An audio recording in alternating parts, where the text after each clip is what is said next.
The fluorescent lights hummed above him like an endless interrogation. Sam Bankman-Fried sat in silence, his hands folded on the cold metal table, wrists heavy with the bite of steel cuffs. Outside the narrow window, the world moved on without him, a blur of neon signs, cab headlights, and hurried footsteps. Inside, time had congealed, thick and unforgiving. The man once hailed as the boy wonder of crypto, a billionaire who promised to democratize finance, was now reduced to a prisoner in an orange jumpsuit, waiting for the next voice to call his name. He tried to remember the roar of applause, the constant buzz of admiration that had followed him like a shadow. Venture capitalists, celebrities, politicians, all had once looked at him as if he held the keys to the future.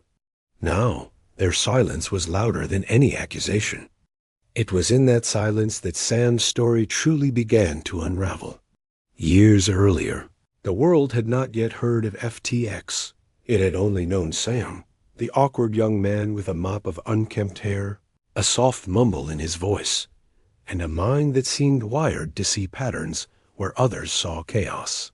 At MIT, he was already different.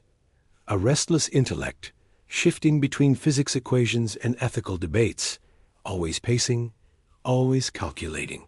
Friends described him as a storm contained in human skin.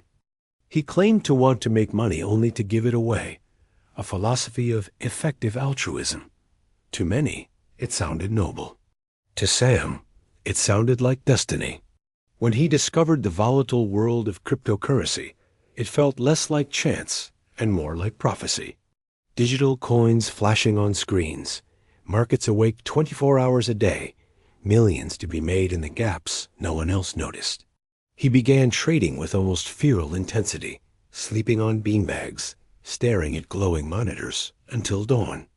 His hunger was not for the coins themselves, but for control, the sensation of bending chaos into order, the belief that he could outsmart not just rivals, but the entire system. FTX was born out of that fever. A platform sleek and alluring, promising speed, safety, and opportunity for everyone, from the novice gambler to the Wall Street shark. Sam was its face, though he never looked like a CEO. He wore T-shirts and cargo shorts to meetings where others wore money. He chewed on vegan snacks while raising billions. And that was his power. He seemed untouchable, the nerd savant whose disheveled appearance only amplified his legend. In a world of suits and sharp smiles, his awkward authenticity was gold.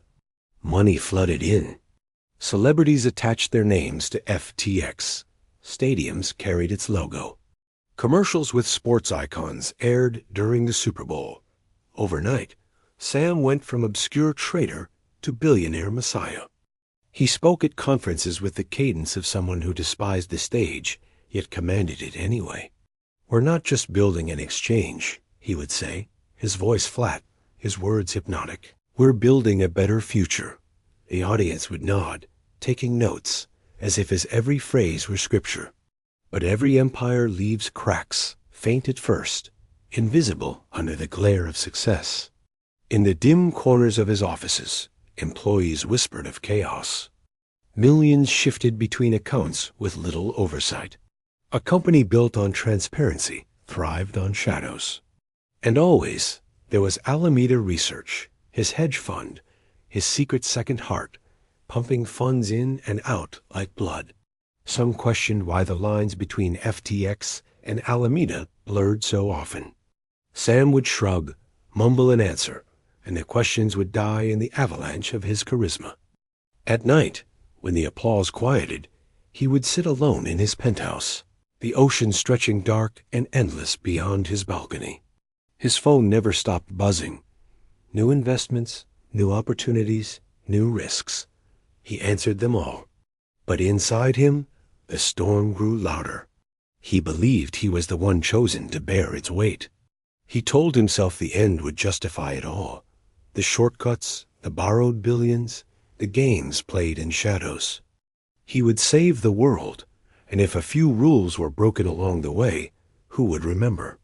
The market was merciless. In the summer of panic, coins collapsed, investors fled, and whispers became screams. Withdrawals poured in like a flood, breaking a dam. Behind FTX's polished interface, the truth was raw and ugly. There was no money left. The empire was hollow. The billions that customers believed were safe had long been siphoned, gambled, lost in a labyrinth of risk. And Sam, the man who once seemed to see everything, had not seen this moment coming. Or worse, he had and chosen blindness. The downfall was swift, brutal, public. News anchors spat his name with venom. Politicians distanced themselves overnight. The sane celebrities who once praised him deleted their endorsements as if scrubbing themselves clean. Cameras camped outside his home, capturing every shadow, every stumble. In a single week, the billionaire genius had become a fraud, a pariah, a ghost of greed exposed under fluorescent light. He still remembers the moment the agents came. The pounding on the door, the stern voice ordering him out. The neighbors peeking through curtains. The camera flashes exploding in the night like gunfire. He walked out barefoot, hair wild, face pale, muttering under his breath like a man who still believed this was all some misunderstanding. But there was no misunderstanding. The world had turned, and it would not turn back. Now, in the silence of the prison cell, Sam replays the voices that once filled his life. The investors begging for answers. The employees asking questions he couldn't face. The journalists demanding the truth. He replays his own voice, too. Calm, deliberate, insisting. The funds are safe. A phrase now etched in history as a lie. Each repetition gnaws at him like a knife turning slow. What is left of a man when his empire crumbles? What remains when billions vanish into the void? In the end, there is only memory, regret, and the weight of silence. Sam Bankman-Fried, once the golden boy of crypto, now sits in a cell lit by a single bulb, the hum of the light his only companion. And somewhere far beyond these walls, millions of voices still echo one question. How could he let it happen? The story has only begun to dig into the rise, the fever, the illusion of invincibility. His mind drifts back, clawing at the memories of how it all started, desperate to piece together the chain that led to ruin, because every empire begins with a spark, and every downfall begins with a choice. He remembers the first whispers of opportunity as if they were gospel. The year was young, the markets untamed, and Sam, barely in his 20s, was still an outsider, a restless spirit lurking in dorm rooms and trading forums. He spoke in half-formed sentences, always pacing, always thinking. His friends joked that he never walked through a hallway. He rushed as if the floor itself burned beneath his feet. But his mind burned hotter still. Numbers were not numbers to him. They were puzzles, patterns, living things waiting to be bent into submission. When he launched FTX, it was not just another exchange. It was a stage, a grand illusion. The platform gleamed with modernity, promising the safety of a vault and the speed of lightning. Behind the screen, Sam sat hunched over his laptop, eyes bloodshot, hands trembling with energy drinks. He was rewriting the rules of money, or so he told himself. He convinced others too. He spoke of philanthropy, of curing pandemics, of reshaping politics itself. He claimed his billions were not for yachts or mansions, but for humanity. It was the perfect mask, and the world applauded. The applause grew deafening. Stadiums bore his company's name. Athletes, actors, and politicians all stood in his shadow, holding microphones that amplified his myth. A young billionaire in cargo shorts who gave away fortunes while promising more. It was a story too seductive to doubt. Venture capitalists lined up like worshippers before an altar. Some whispered their concerns, but louder voices drowned them out. He's the future, they said. He sees what we can't. But Sam's empire was built on a fragile foundation, a secret tunnel between FTX and Alameda Research, billions flowing unseen, debts covered with illusions. He told himself it was temporary, a bridge, not a theft. He convinced himself that risk was the lifeblood of innovation. Yet every night, as the markets twisted and plunged, he felt the weight pressing heavier on his chest. Still, he doubled down. Still, he smiled for cameras. And then came the storm. Tweets, reports, rumors spiraled like vultures over a carcass. Withdrawals surged. FTX bled billions in hours. He watched numbers vanish from screens that once made him godlike. He watched employees break down in hallways, phones ringing with fury. He watched all eyes flee, eyes avoiding his. In those final days, he shuffled through his penthouse barefoot, muttering strategies to himself like prayers. But no strategy could stop what was already rotting beneath the surface. When FTX fell, it did not fall quietly. It collapsed like a skyscraper detonated from within, steel beams snapping, glass raining on millions. Customers' savings dissolved into nothing. Trust in an entire industry cracked. And at the center of the crater stood Sam, blinking into cameras, hair frizzed, voice trembling with explanations that sounded like excuses. "I didn't mean for this to happen," he repeated, as if intent could rebuild what was lost. The world did not listen. The trial was another stage, but now the lights burned crueler.